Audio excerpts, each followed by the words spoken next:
Have you met the kid? Have you talked to the kid that took your son's life? Nah, I never met him. Only reason why I know is because the police called me and told me once he was murdered.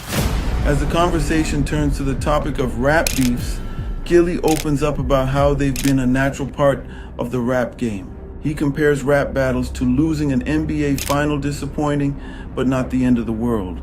He reflects on the biggest beefs in hip-hop history, like the ones between Jay-Z and Nas, emphasizing that it's all part of the culture and shouldn't be taken too seriously. He stresses that egos often get bruised, but at the end of the day, it's about the art. He touches on the beefs he's had, including misunderstandings with artists like Rick Ross and Lil Wayne, but insists he's focused on the bigger picture, his business and his work. I'm sorry that you had to hear the comments about the Illuminati because you got money now. And normally when black people get money, you had to do the Illuminati, you had to sell your soul. So you had to sacrifice your son in order to stay in good graces and keep this paper coming. Now that we know one of the kids that was responsible for murdering my son, right?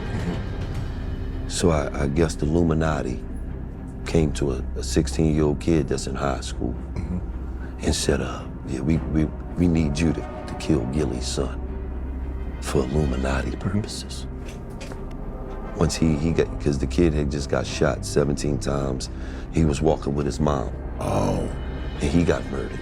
And then the police notified me and let me know that he was one of the kids that was pretty much about to get locked up for the murder, but he got murdered first. So, and then, you know, when you do something in the streets know.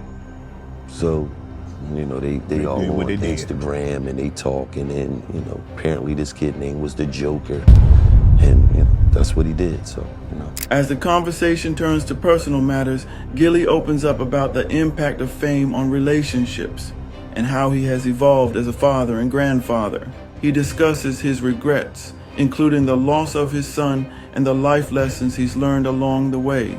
His son's killer, Noah Scurry, was a 17-year-old high school student who was shot 17 times on his way to school with his mother. Noah, better known as the Joker, was sliding down on his ops neighborhood where he killed Cheese Gillie's son. His message is clear: life is precious and the streets aren't the answer. I just read, I saw about the 17-year-old basketball player, straight A student. Am I wrong, Gillie? It used to be like the athletes, they got protected. Right. Nobody touched him. Hey, he good now. He gonna be what we, you know, they're gonna be talking about the block. He from the block, he got out. They protected those guys. What happened? That's who killed my son.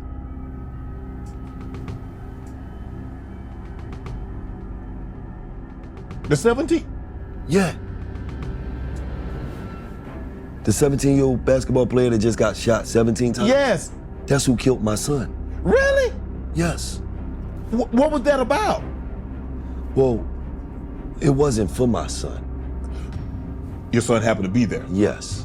Oh. Them blocks is beefing, they going through it. My son just so happened to pull up out there 5 minutes. They come to shoot the block up. My son's not from that block. He don't, you feel what I'm saying? Yeah. He just so happened to be in the wrong place at the wrong time. What the?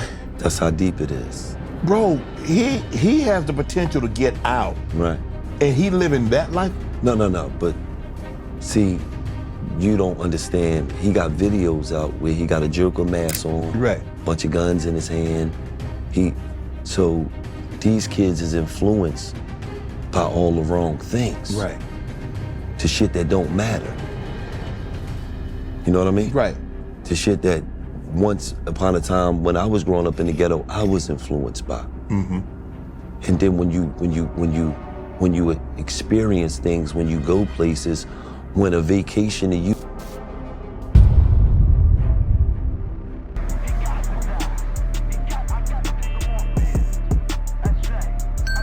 Omegadrip exclusives.